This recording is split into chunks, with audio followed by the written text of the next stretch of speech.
दोस्तों नमस्कार, आप देख रहे हैं सत्य हुंकार। मैं आपके साथ सत्यपाल। लोकसभा चुनाव बीते नहीं कि हरियाणा विधान चुनावों की चकचक चर्चा शुरू हो गई। लोकसभा चुनावों के नतीजों के बहाने विधानसभा की राजनीति होने लगी है। जीते हुए भाजपा ही एक दूसरे को बधाई तो हारे हुए कांग्रेसी एक दूसरों पर आरोपों के भरे मटके फोड़ रहे हैं। आपने देखा भी होगा कि अभी हाल में फरीदाबाद के कांग्रेसियों ने एक प्रेस कॉन्फ्रेंस करके अपने ही नेताओं पर लोकसभा चुनावों में ठेकेदारी के गंभीर आरोप लगाए थे। खुद उन्होंने क्या किया इसका विश्लेषण छोड़ दूसरों के सर पर मटका फोड़ की राजनीति हावी हो रही है। मुझे टिकट मिले ना मिले, कम से कम दूसरों की गोभी खोदकर उसका तो कटवाने की कोशिश कर दी जाए, ऐसी भावना से आरोप प्रत्यारोपों का सिलसिला जारी है। दरअसल आंकड़ों पर आधारित विश्लेषण किया जाए तो शहरी क्षेत्र की सभी विधानसभाओं में ओल्ड फरीदाबाद यानी 89 विधानसभा के नतीजे कांग्रेस के लिए सबसे ज्यादा संतोषजनक रहे हैं, जबकि अन्य विधानसभाओं में उम्मीद से ज्यादा खराब नतीजे देखने को मिले हैं। इसी आधार पर विधानसभा चुनावों में आने वाले नतीजों का आकलन किया जा रहा है और यह अनुमान लगाया जा रहा है कि आने वाले विधानसभा चुनावों में फरीदाबाद लोकसभा की 9 सीटों में से कितनी सीट भाजपा को मिलेंगी और कितनी सीट कांग्रेस को मिलेंगी, यही आकलन करने की हमने कोशिश की है। सबसे पहले बात कर लेते हैं तिगांव की। तो तिगांव से कांग्रेस 49,428 वोटों से हारी है, जबकि तिगांव में करीब करीब आधा क्षेत्र ग्रामीण और मुस्लिमों की अच्छी खासी तादाद है, जो कांग्रेस का वोट बैंक माना जाता है। पूर्व में विधानसभा चुनाव हो या लोकसभा चुनाव, तिगांव से भाजपा को झोली भर भर के वोट मिलता है। इसका मतलब सीधा सीधा यह है कि आने वाले विधानसभा चुनावों में तिगांव विधानसभा की सीट एक बार फिर भाजपा को ही मिलने जा रही है। भाजपा और कांग्रेस से प्रत्याशी कौन होगा, ये केवल भाजपा की जीत के मतांतर को प्रभावित करेगा। सीट अलबत्ता भाजपा को ही मिलेगी, ऐसा हमारा अनुमान है।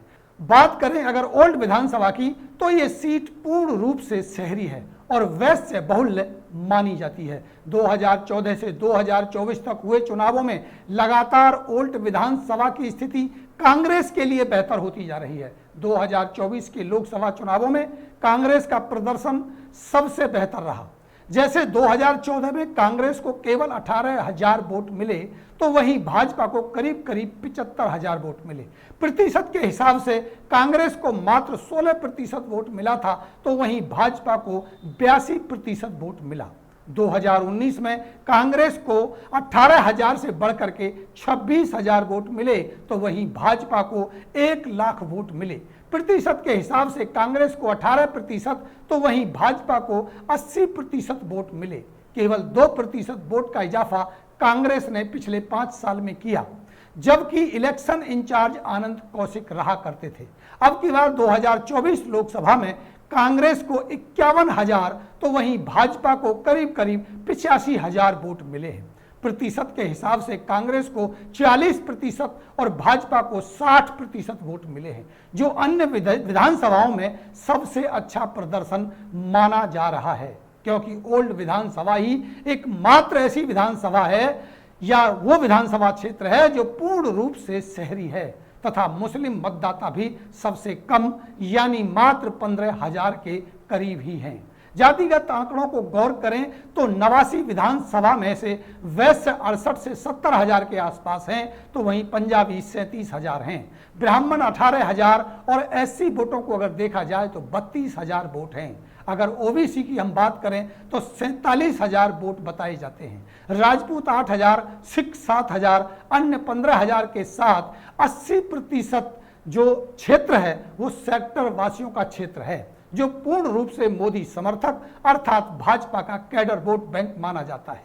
बावजूद इसके यहां से 35,000 के मतांतर से भाजपा को जीत मिली। यही आंकड़े ओल्ड 89 विधानसभा में कांग्रेस के पक्ष में अर्थात लखन सिंगला को विधायक बनाने की ओर इशारा कर रहे हैं, क्योंकि अब की बार कांग्रेस के वोट प्रतिशत का सुधार का कारण सीधा सीधा लखन सिंगला टीम को जाता है। उनके द्वारा जिस तरह से काम किया गया, भले ही उनके ऊपर आरोप प्रत्यारोपों के मटके फोड़े गए हों, लेकिन जो नतीजे बता रहे हैं वो इस ओर इशारा करते हैं कि लखन सिंगला टीम ने काम किया है। ये सीट स्पष्ट रूप से अब की बार कांग्रेस के खाते में जाती हुई दिखाई दे रही है। बात करें एनआईटी विधानसभा की तो वोट प्रतिशत के हिसाब से अब की बार भाजपा को ये सीट जाती दिख रही है, क्योंकि कांग्रेस के विधायक होने के बावजूद 41,000 से ज्यादा के मतांतर की हार हैरान करने वाली है, जबकि अकेले एनआईटी विधानसभा में मुस्लिम वोट 50,000 से ज्यादा बताई जाती है। 7 गांव ऐसे हैं जो मुस्लिमों के बताए जाते हैं और 12 गांव का क्षेत्रफल ग्रामीण इलाकों में आता है, जो खास तौर पर कांग्रेस का वोट बैंक माना जाता है। हरियाणा के सबसे चर्चित और सबसे ज्यादा ड्रामेबाज विधायक भी कांग्रेस के ही हैं। बात करें बड़खल की तो ये सीट अब की बार कांग्रेस के खाते में जाने की प्रबल संभावना बन चुकी है, क्योंकि विजय प्रताप का खुद का कद बढ़ा है और वोट प्रतिशत भी यही इशारा कर रहा है। बल्लभगढ़ विधानसभा एक बार फिर भाजपा के साथ रहने का इशारा कर रही है। 2 बार के मंत्री मूलचंद शर्मा हो या कोई और प्रत्याशी, बल्लभगढ़ का वोटर बदलाव के मूड में दिखाई नहीं देता। भाजपा प्रत्याशी की प्रबल दावेदारी में मूलचंद शर्मा और भारत भूषण शर्मा ही नजर आते हैं। मौका किसी को भी मिले, सीट भाजपा को ही मिलेगी, ऐसा 2024 में मिले जन समर्थन से स्पष्ट हो रहा है। पृथला की जनता ने साफ साफ इशारा कर दिया है कि अब की बार भी निर्दलीय को नो, भाजपा गो और कांग्रेस की सीट ये हो, मतलब रघुवीर तेवतिया को मौका मिल सकता है। बात करें अगर जिला पलवल की तो पलवल की तीनों सीटों से अगर पलवल को छोड़ दें तो बाकी 2 सीट हत्तीन और होडल कांग्रेस के खाते में जाती हुई दिखाई दे रही हैं। पलवल से एक बार फिर करण सिंह दलाल को हार का सामना करना पड़ सकता है, या यूं कहें कि खुद 28,000 वोटों से हारने के बावजूद भी लोकसभा में करीब करीब 70,000 की हार भारी पड़ सकती है। कहते हैं ना कि कभी कभी दूसरों के लिए खोदा हुआ गड्ढा खुद की भी जान ले लेता है। कुल मिलाकर अब की बार फरीदाबाद लोकसभा क्षेत्र में किस पार्टी के किस प्रत्याशी को मौका मिलेगा ये कहना तो अभी मुश्किल है, लेकिन सीटों के मिलने का अनुमान स्पष्ट दिखाई देने लगा है कि कुल 9 विधानसभाओं में से 4 भाजपा को, 5 कांग्रेस को मिलने जा रही है। ये अनुमानित आंकड़े लोकसभा नतीजे तथा हाल की पार्टी परिस्थितियों पर हमारे अपने विवेक पर आधारित हैं। इनसे आंशिक फेरबदल भी संभव है।